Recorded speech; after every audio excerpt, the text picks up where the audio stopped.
Pemirsa, Gubernur Bali Wayan Koster secara resmi membuka keran atau akses pariwisata Bali untuk wisatawan internasional pada Kamis 14 Oktober 2021.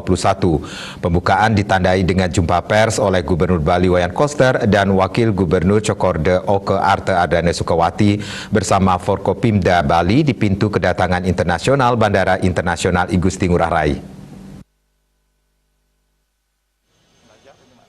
Pada tahap awal ini, Bali hanya menerima kunjungan wisman dari 19 negara.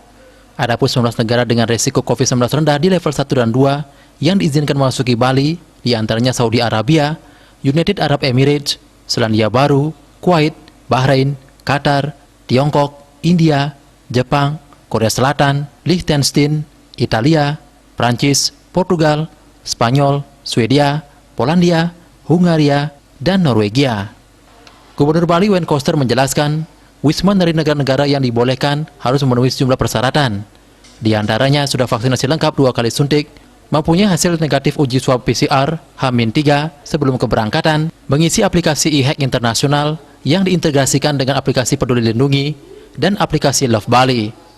Mereka wajib punya asuransi kesehatan dengan nilai pertanggungjawaban minimal $100.000 AS yang mencakup pembiayaan penanganan COVID-19.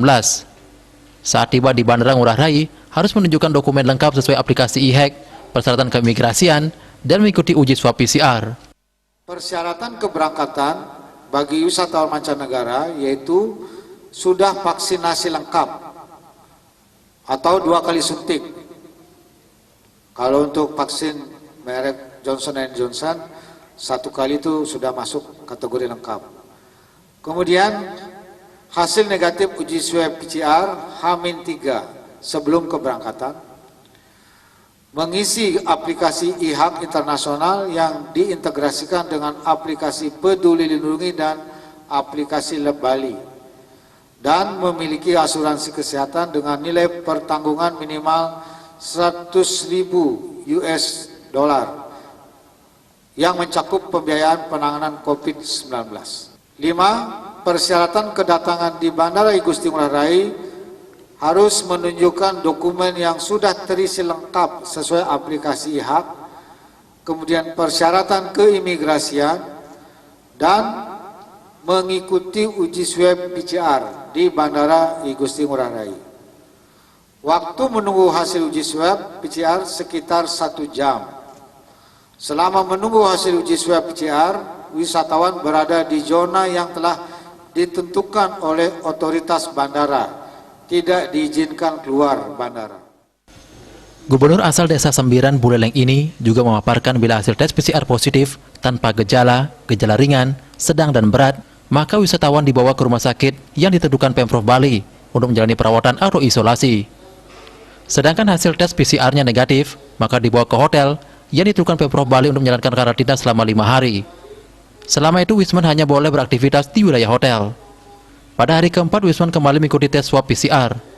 Bila hasilnya positif, tanpa gejala, gejala ringan, sedang dan berat, maka wisman dibawa ke RS untuk dirawat atau diisolasi. Bila hasilnya negatif, wisman bisa pindah ke hotel dan melakukan aktivitas ke destinasi wisata. Pemprov Bali telah menetapkan 35 hotel untuk karantina dan penginapan bagi wisman yang telah mengantongi sertifikat standar CHSE. Biaya uji swab PCR, isolasi atau perawatan di RS, dan karantina di hotel menjadi tanggung jawab wisatawan. Gubernur menghimbau kepada semua pihak agar dengan tertib dan disiplin melaksanakan surat edaran Gubernur Bali nomor 18 tahun 2021, yaitu menaati dan melaksanakan protokol kesehatan dan menerapkan pola hidup sehat serta bebas COVID-19 dengan 6M, memakai masker standar dengan benar, mencuci tangan, menjaga jarak, mengurangi bepergian, meningkatkan imun, dan mentaati aturan, menggunakan aplikasi Peduli Lindungi secara konsisten dalam setiap aktivitas yang rawan kerumunan dan ruang tertutup. Indrawan, Bali TV.